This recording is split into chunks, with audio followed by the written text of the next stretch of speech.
Língua Portuguesa, Gramática, Livro B, Lição 5, Aula 1. Olá, tudo bem? Tudo bem. Puxa, vocês estão animados hoje, hein? É que a gente estava brincando de cantar. Ah, cantar é muito bom, não é? Música é uma coisa muito boa. Eu costumava cantar e tocar violão com os meus primos quando eu era um pouco mais jovem. O professor sabe tocar violão e cantar. Na verdade, Beto, eu sabia. Estou há muitos anos sem tocar. Outro dia mesmo peguei o violão, percebi que não sei tocar mais quase nada. Eu mal lembrava o nome das cordas. Pois é, esse é o problema de ficar muito tempo sem praticar. Para tocar bem, precisa praticar todo dia um pouquinho. É como pintar ou aprender uma língua. Tem que relembrar um pouco do que já sabe e aprender outra coisa nova. Aliás, é o que nós vamos fazer aqui hoje. Relembrar como faz para tocar violão? Isso não dá agora, Alfa. Podemos falar sobre o violão outro dia. Nós vamos relembrar algumas coisas importantes que vocês já aprenderam na aula. Para quê? Para praticar e não esquecer mais. Se não ficam como eu, quero tocar, mas não sei como. Então vamos fazer uma revisão do que vocês já aprenderam. Revisar quer dizer ver de novo. Assim vocês vão lembrar de tudo. Assim ninguém vai desafinar no português.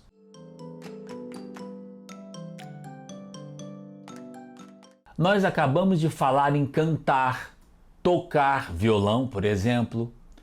Cantar, tocar, revisar. O que são essas palavras mesmo? São verbos. Eu posso cantar, tocar, revisar e posso fazer muitas outras coisas. E é o verbo que mostra o que eu faço. O verbo indica uma ação, certo? Vocês já conhecem uma porção de verbos.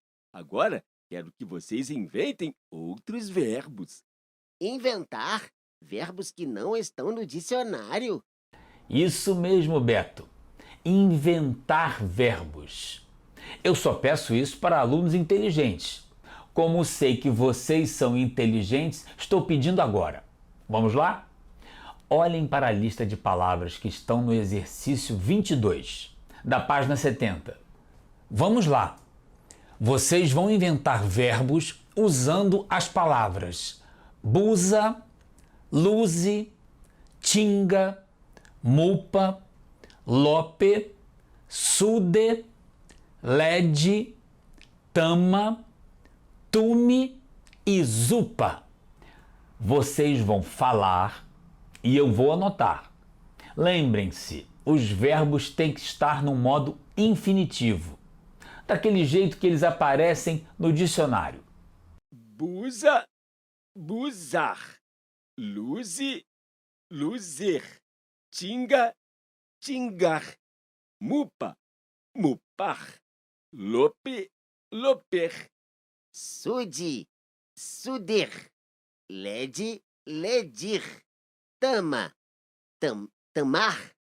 Tuma, tumar.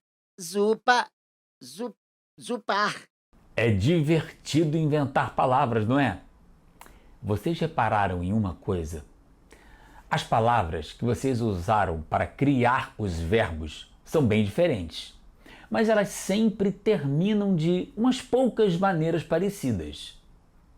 Buzar, tingar, mupar, tamar, tumar, zupar, ar, luzer, loper, suder, er, ledir, ir. Os verbos sempre terminam em ar, er e ir. Vocês já sabiam disso, não é? Já, mas eu não lembrava direito. É assim mesmo, Alfa.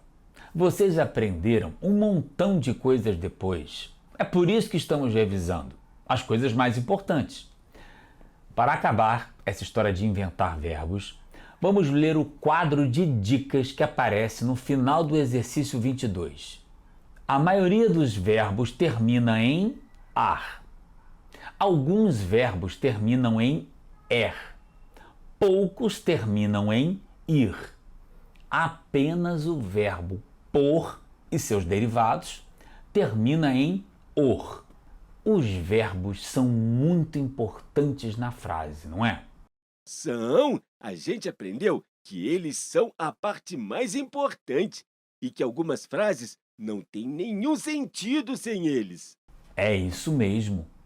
É que na frase o verbo precisa combinar com outras palavras, não é mesmo? É como tocar violão e cantar. Precisa ser no mesmo tom, no mesmo ritmo, senão fica um desastre. Então a frase é assim, como instrumentos tocando juntos, em harmonia. Uma banda de música, todo mundo combinando o tom e o ritmo. Até no rock tem que combinar. Eu gosto de rock. Até no rock, Beto, tem que combinar. E com que o verbo combina na frase? E com quem o verbo toca na frase sem sair do tom e do ritmo? Com o sujeito. Com o sujeito. Eles têm que estar sempre afinados. Veja uma frase simples que está no livro, é o exercício 20. A mãe cuida dos filhos. O pai cuida dos filhos. Quais são os verbos das frases? Cuida e cuida. Essa é muito fácil. Sim, é muito fácil, Beto. E com que palavra o verbo combina em cada frase? Com mãe na primeira frase e com pai na segunda. É isso aí. Vejam as setas apontando do verbo para o sujeito. Vamos acrescentar mais uma frase. Os pais cuidam dos filhos. E agora, qual é o verbo? Com que palavra ele combina? É cuidam. Cuidam combina com os pais. E por que só o verbo da terceira frase é diferente? Porque o sujeito está no plural. Os pais. Então, o verbo tem que estar no plural. É isso mesmo. Acho que está muito fácil para vocês mesmo. Vamos ver se encontramos alguma coisa mais difícil? Um desafio maior? Olhem para essa outra frase do livro.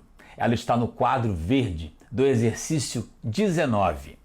A mãe e o pai juntos são os pais do neném.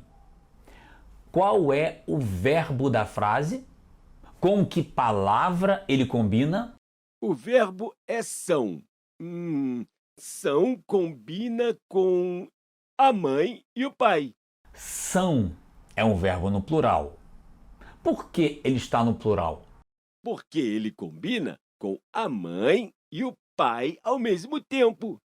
Isso, porque o sujeito tem dois núcleos, mãe e pai. O verbo combina não apenas com o sujeito, lembram? O verbo combina com o núcleo do sujeito. Se o núcleo é singular, o verbo fica no singular. Se o núcleo está no plural, ou se há mais de um núcleo, o verbo vai para o plural. Vamos escrever isso. O verbo combina com o núcleo do sujeito. Se o núcleo está no singular, o verbo fica no singular. Exemplo, a mãe cuida dos filhos. Se o núcleo está no plural, o verbo vai para o plural. Exemplo, os pais cuidam dos filhos. Se há mais de um núcleo, o verbo vai para o plural. A mãe e o pai juntos são os pais do neném. O importante é, sujeito e verbo não podem desafinar.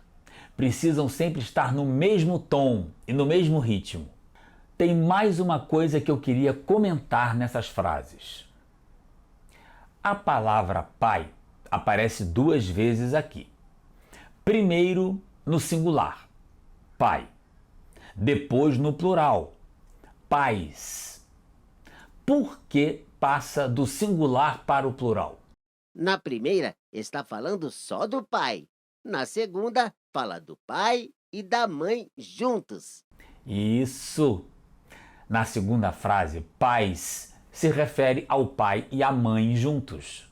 Será que isso acontece em outros casos? Com os avós, os tios, os irmãos? Vamos ver. A mãe e o pai juntos são os pais do neném. A tia e o tio juntos são os tios do neném. A avó e o avô juntos são os avós do neném. A irmã e o irmão juntos são os irmãos do neném. As palavras pais, tios, avós, irmãos mostram pessoas juntas. Para combinar com elas, o verbo vai para o plural. Eu entendi que aqui ninguém quer desafinar no português, certo? Então, vamos praticar um pouquinho? Eu vou mostrar 4 sujeitos e 4 frases com verbos. E vocês têm que combinar os dois, sujeito e frases com verbo. Combinar, como voz e violão? Vamos lá. Os sujeitos e os verbos estão no exercício 23 da página 70. Aí está. O exercício mostra 4 pronomes: eu, ela, eles e nós. Cada um deles é sujeito de uma das frases A, B, C ou D. O que vocês têm que fazer é descobrir qual pronome é o sujeito de qual frase. Ou seja, combinar sujeito e verbo.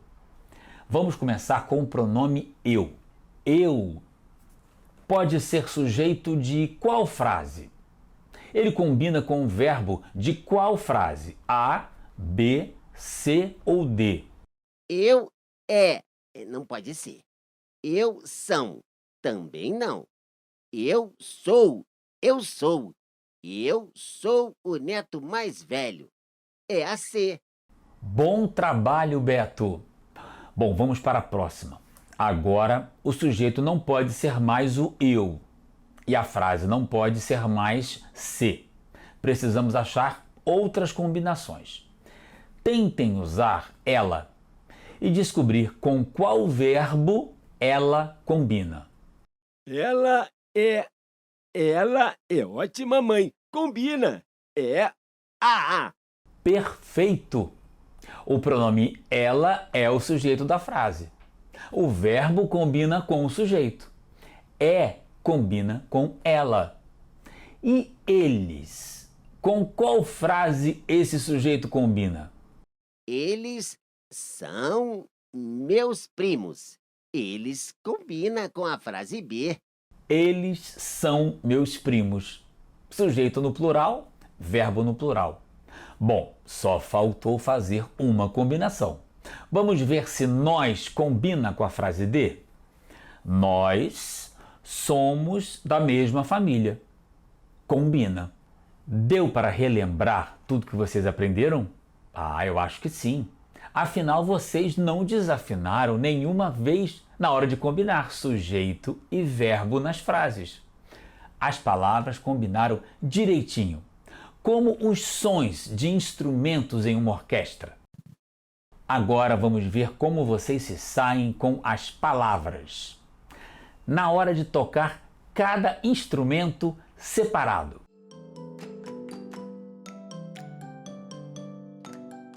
Vocês devem ter lido o texto de abertura da lição 5, não é? Ela explica como fazer um dicionário diferente e mostra o exemplo da página de um dicionário que só tem palavras que têm a ver com a família: mãe, pai, avô, neto, tios, sobrinhos, madrasta, padrasto e por aí vai. Um montão de gente. Às vezes, quando a família toda se encontra, é uma bagunça, não é? Na família de vocês é assim? Na minha é. a gente encontra os tios, os avós, os primos, todos de uma vez só. Um monte de gente falando junto, crianças correndo para todo lado. É uma delícia. Mas um texto falando de família não pode ser uma bagunça, não é? Eu li um texto do livro que descreve uma família e fiquei com muitas dúvidas. Alfa, leia para a turma, por favor. Ele está no exercício 12, da página 66. Aqui está a família de Lia.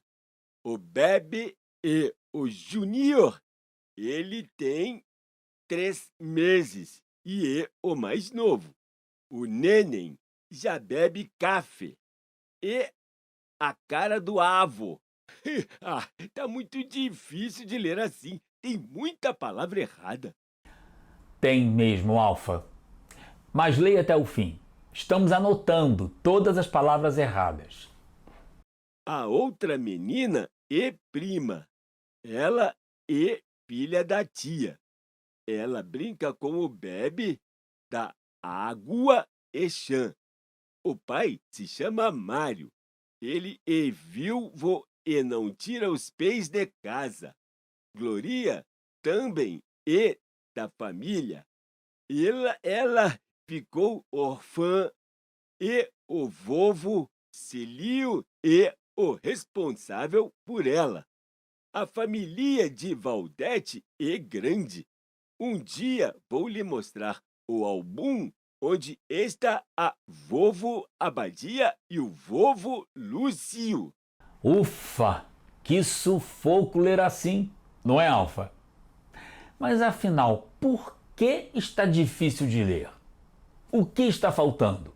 Tem um monte de palavras sem acento, aí não dá para saber direito qual é a sílaba forte. Isso! Se as palavras que deviam ter acento não estão acentuadas, não sabemos direito qual é a sílaba forte. E por causa disso, não sabemos direito como pronunciar as palavras. Agora deu para entender por que o autor do livro colocou esse texto no livro. Foi para a gente corrigir. Foi para corrigirmos. Agora, vamos destacar as palavras que deram trabalho para o Alfa, ou seja, as palavras que precisam ser corrigidas, aquelas que precisam de acento. Puxa, é muita coisa mesmo. Vejam quanta coisa errada. Por isso o Alfa teve tanta dificuldade para ler.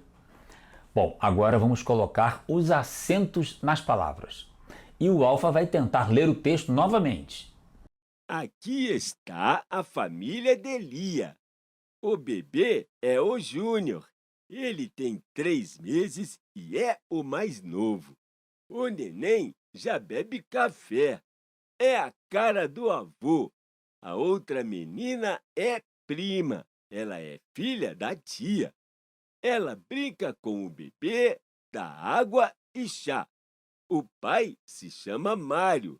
Ele é viúvo e não tira os pés de casa. Glória também é da família. Ela ficou órfã e o vovô Célio é o responsável por ela. A família de Valdete é grande. Um dia vou lhe mostrar o álbum onde está a vovó Abadia e o vovô Lúcio. Agora ficou bem melhor. O problema eram mesmo os acentos. Nunca mais vou deixar de acentuar as palavras quando eu escrever. Dá muito trabalho para quem vai ler. Dá muito trabalho. Lembrem-se de uma coisa sobre a língua portuguesa. O número de palavras que tem acento é pequeno perto do número de palavras que não tem acento. Mas quando tem, não podemos deixar de colocar o acento. Bom, já sabemos quais palavras têm acento. Colocando o acento, o Alfa conseguiu ler o texto corretamente, com facilidade. Mas e as regras? Vocês sabem as regras de acentuação de cada palavra? Como fazemos para descobrir? Isso a gente sabe de cor. Tem que separar a palavra em sílabas. Descobrir a sílaba forte. Aí a gente descobre se a palavra é oxítona, paroxítona ou proparoxítona. Ou se é monossílabo. É, tem monossílabo também.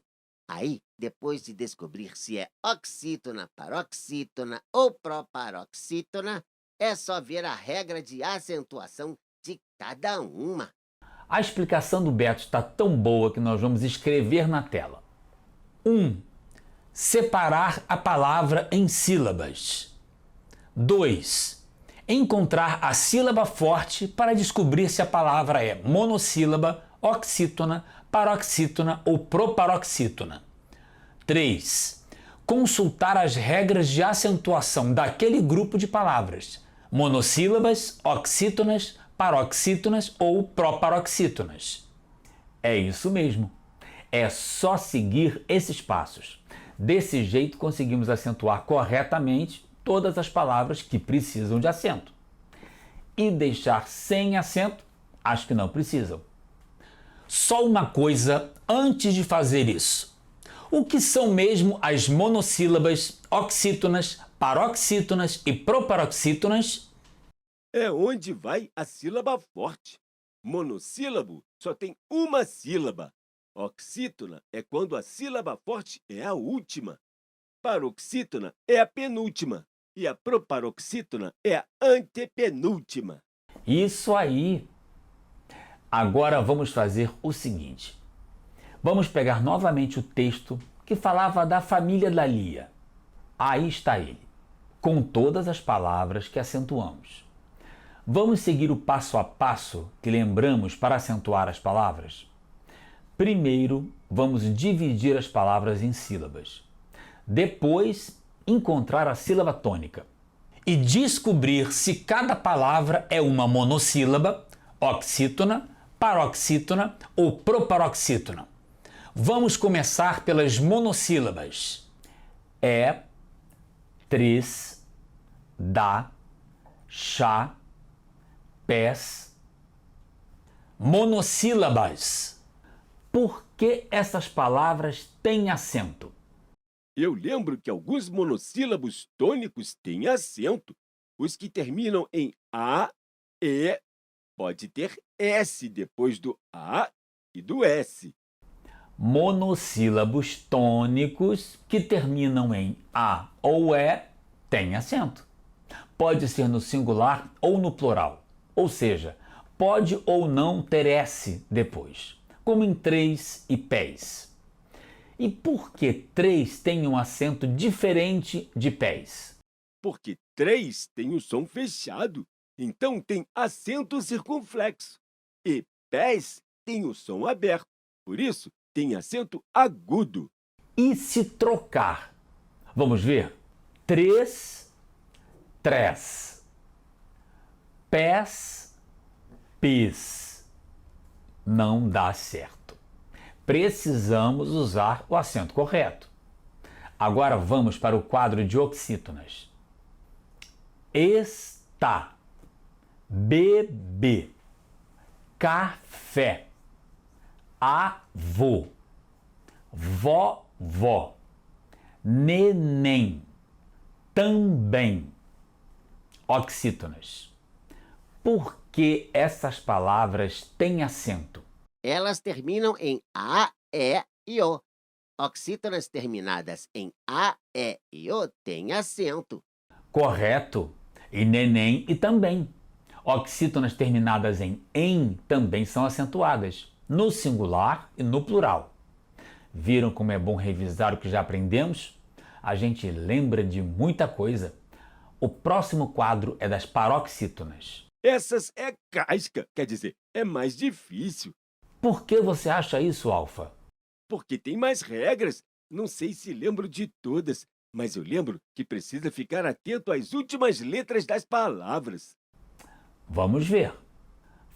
Família, água, glória, Célio, Lúcio, Júnior, viúvo, órfã, álbum, paroxítonas. O Alfa deu uma boa dica que ajuda em quase todos os casos. Olhar para as últimas letras da palavra. Ah, várias têm ditongo no final. Família, água, glória, Célio e Lúcio. Paroxítonas que terminam em ditongo. Família, água, glória, Célio, Lúcio. Ditongo. O que é isso mesmo? É quando duas vogais ficam na mesma sílaba, quando a gente separa a palavra. É isso mesmo. São duas vogais juntas na mesma sílaba. Quando isso acontece, chamamos uma de vogal e a outra de semivogal. E o outro grupo de paroxítonas? Por que elas têm acento? Júnior, paroxítona terminada em R. Órfã, paroxítona terminada em an ou ans. Álbum, paroxítona terminada em ou uns. Está correto até aqui. E viúvo? Por que viúvo tem acento? Por causa do hiato. I-U. Viúvo é paroxítona que tem I ou U depois de vogal, formando um hiato. I-U.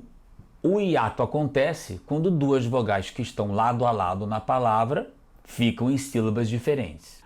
Muito bem, ninguém desafinou na acentuação de palavras. Resumo da aula.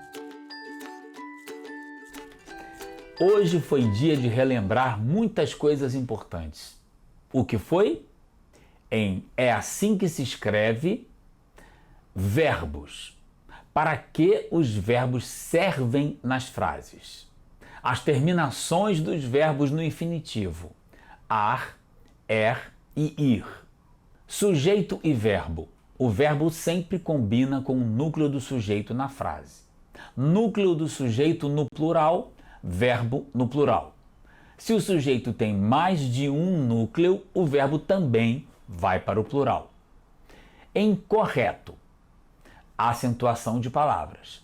Divisão de palavras em sílabas, sílaba forte ou sílaba tônica, monossílabos, oxítonas, paroxítonas e proparoxítonas.